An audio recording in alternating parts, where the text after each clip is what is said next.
In order to be obedient, you have to be willing to surrender and then submit.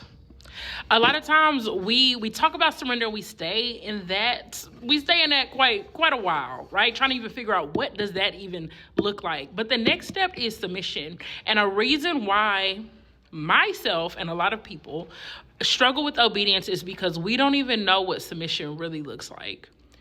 We don't know how to submit our will. Like, hey, you got it. Father, your will, not my will, be done. But we're so strong-minded, strong-willed that we get in our own way because obedience is what? It's better than sacrifice. It's better than you giving up that thing. I was listening to someone break down a scripture, a passage, and realistically, like, surrender comes from the heart. Obedience comes from the heart. Your heart too has to be in the right posture to be obedient. That's why the prayer is so important. Lord, create in me a pure heart. Search me, oh God. Because you know my heart. You know all of our hearts. And the reality is a lot of us struggle with obedience because our heart's not right. So we can't surrender and we can't get to the submission part.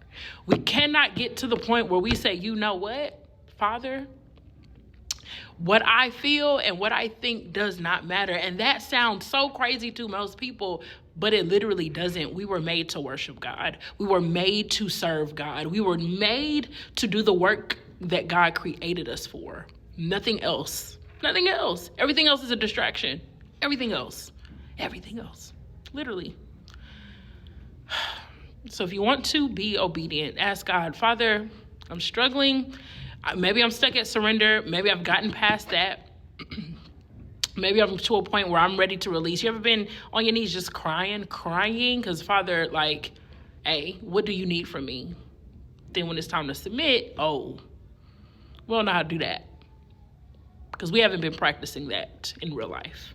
So spiritually, like, how can I submit? How can I do something that I haven't even been practicing, So, Father, please help me surrender and submit so that I can be obedient, because obedience is better than sacrifice. Obedience is the difference. I'm not even going to get into it, but you got pastors not willing to submit in the pulpit. So churches is just, ask Father, do the work within yourself, because guess what? Guess who you are? The church. Till next time.